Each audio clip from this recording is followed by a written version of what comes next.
Hi there, my name is Bruce Wren. I'm the CEO of 1WordFlow.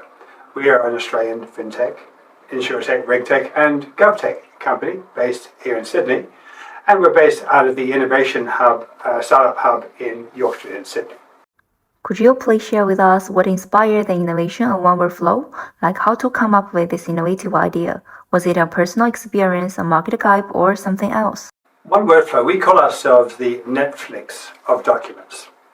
Now that's an unusual way to describe a technology company, but the reality is that we took our inspiration from another industry, as Netflix would imply, from the movie industry. The big problem that we have in the world's knowledge base is the world's knowledge base is actually not online. The world's knowledge base is actually trapped in Word and PDF documents that are attached to folders and drives that you access via online and then download in their native format.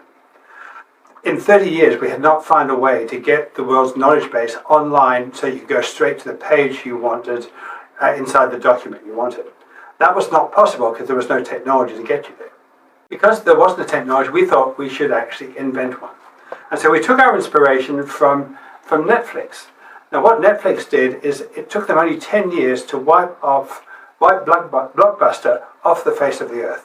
Blockbuster used to be the way we would consume movies. We'd go to a store, we'd look around the shelves for DVDs and take a movie home. Except that Warner Brothers only made one movie. They didn't make millions of copies of that movie, they made one. And so what Netflix did for the first time is they kept the movie, but then they changed the distribution and the user experience, and they streamed it to you in real time.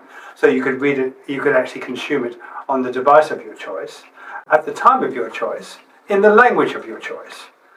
Now, we looked at music, and it was the same thing. And Spotify replaced, and Apple Music replaced the old vinyl and CDs.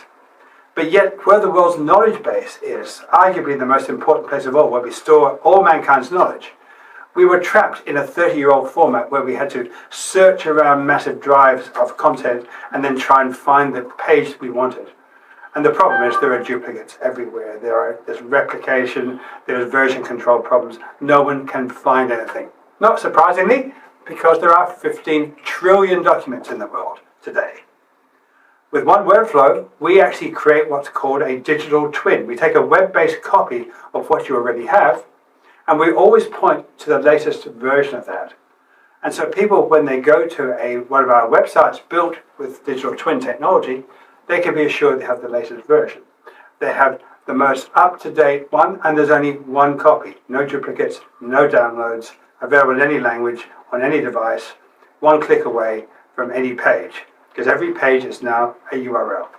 So the inspiration was, why couldn't we get information the same way we get movies and music?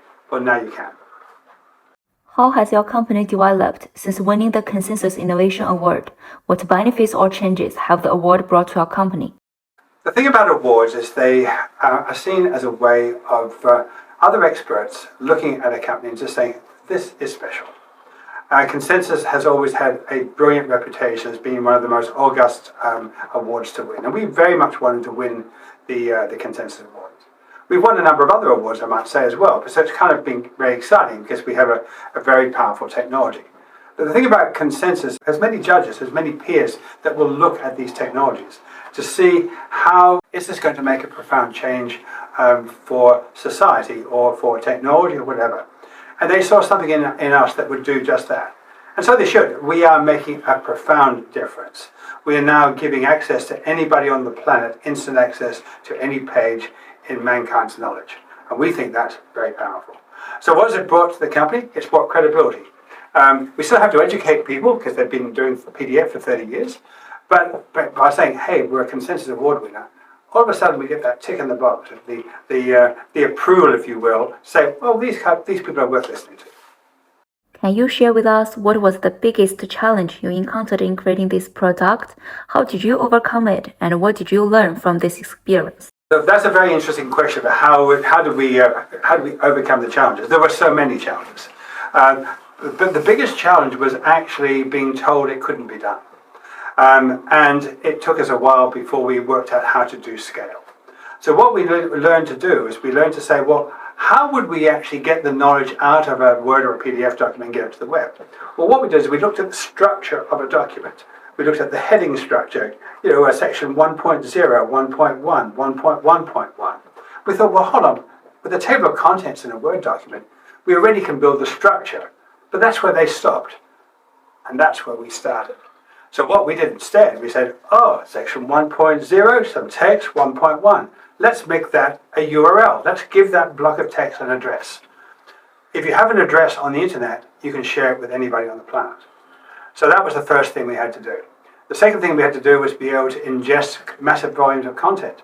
So we can now build thousands of pages a day. A good web team in old-fashioned technology, with using HTML coding, can build maybe 10, 30 pages a day if they're lucky. We'll build 10,000 a day. So we are moving content at scale. The thing is also to not treat the existing systems as the enemy.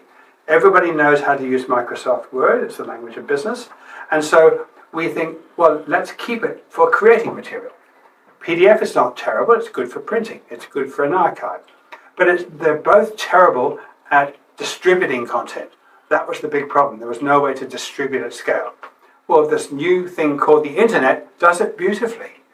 And the good thing about that, for anybody watching this movie, is that I don't have to teach you how to use Word. You already know. I don't have to teach you how to use a PDF. You already know. And I don't need to teach you how to use the internet. You already know.